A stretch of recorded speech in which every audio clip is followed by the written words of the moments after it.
always watching.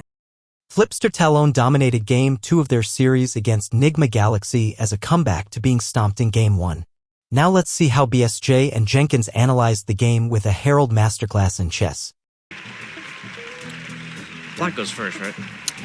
By European rules, yeah. Oh, yeah. Speaking of Europe didn't win today because they're not playing. That's true. We got Mina versus STA. Well said. Good analysis. I feel like I tuned out of that game mentally around the time that Nigma did.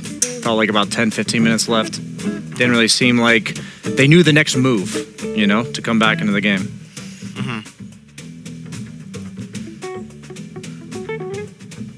I don't know. I wasn't a huge believer in the Timbersaw. I didn't see the point. Just counter Kunkka, I guess. But it's like it wasn't in the first game. So it feels like an answer to something that didn't really require an answer yet. You know? Yeah, I think teams kind of get baited into, we'll have this lane locked in, right? And that hero ends up not even being in your lane. And also you have heroes that overlap in their response to what exactly the heroes are doing on their team, right? You have like a Timber, purely about damage. And then your last overall pick for Sumail, Quap, all about damage. And you can't have too many pieces of the puzzle that do the same thing. Do you know what I mean? On the same spot, perhaps. Yeah, I think that's true. Do you think, like, is this an overcook from Crow? You think he got really excited from Game 1? That he kind of felt like he could get away with anything in Game 2? Like, I mean, he has done that historically speaking. Like, I feel like in Game 1, they had their own plan coming in. And they had planned for, this is what Talon's going to do because we eliminated all their best heroes, and we're going to make the move on our own. But in Game 2, I felt like for some reason they lost that confidence, and they were reacting more to the moves that Talon was doing rather in the draft, rather than what was good for their strategy. Yeah, definitely. I mean, first pick Naga, I was expecting like Disruptor, Jakiro, some synergy. Yeah, some sort of synergy, like Darkseer. Darkseer, yeah. Otherwise, I'm not sure that I necessarily see the point, other than like them just thinking it's like a really good hero, you know? Yeah, we talked about in Game 1 where we felt like Flipster Talon picked like Mirana with no lane synergy, no enabling, and then in Game 2. I think Nigma kind of did their own cosplay of that with the Nagasire, and they did have several times where the enemy is put to sleep, perhaps just like the viewers, and then what happened after that? Everyone just kind of stared at Makoto as he got netted, you know? They RP'd Makoto afterwards, and then he's 80% health.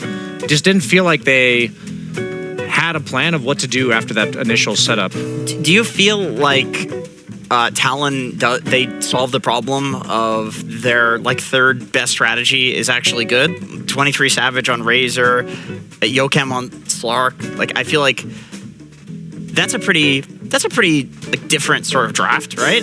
I think him being on more of a semi-carry mid lane or semi-carry hero like Razor, King Me, made it such that earlier, like yesterday, it allowed Makoto to be played around. Yeah. It allowed him to be the star of the show. And I felt like by opening that Kunkka and then making it a potential carry strat, but also then a flex pick, made it such that that formula was like reinstated, right? Yeah. And so when they had the last pick overall Razor, that is a lane dominator meant to shut down the enemy offlaner, which opens up the mid game for Makoto. And that is exactly what we wanted to see from them. And for whatever reason, they didn't do that in Game 2, or Game 1, excuse me. And they picked Sumail Queen of Pain. This was the last pick, Queen of Pain. Do you feel like they got enough out of the last pick? Because I get it. It's like you're countering Razor, you're countering Storm in lane, even though it feels like there's no counters. Do you think they actually got any value out of the last pick? I think Quap is a bit of a bait hero right now because of the fact that the Kaya nerf on Spell Lifesteal, like she's one of the few heroes that relies on Spell Lifesteal and an early Kaya, and you don't get the Spell Lifesteal now amp until you go for the full Kai Assange, and there were a few mid-game fights where the co-op just killed himself on Blade Mills when he would normally have that lifesteal. It just feels like that hero keeps getting nerfed over and over, despite not really being that good.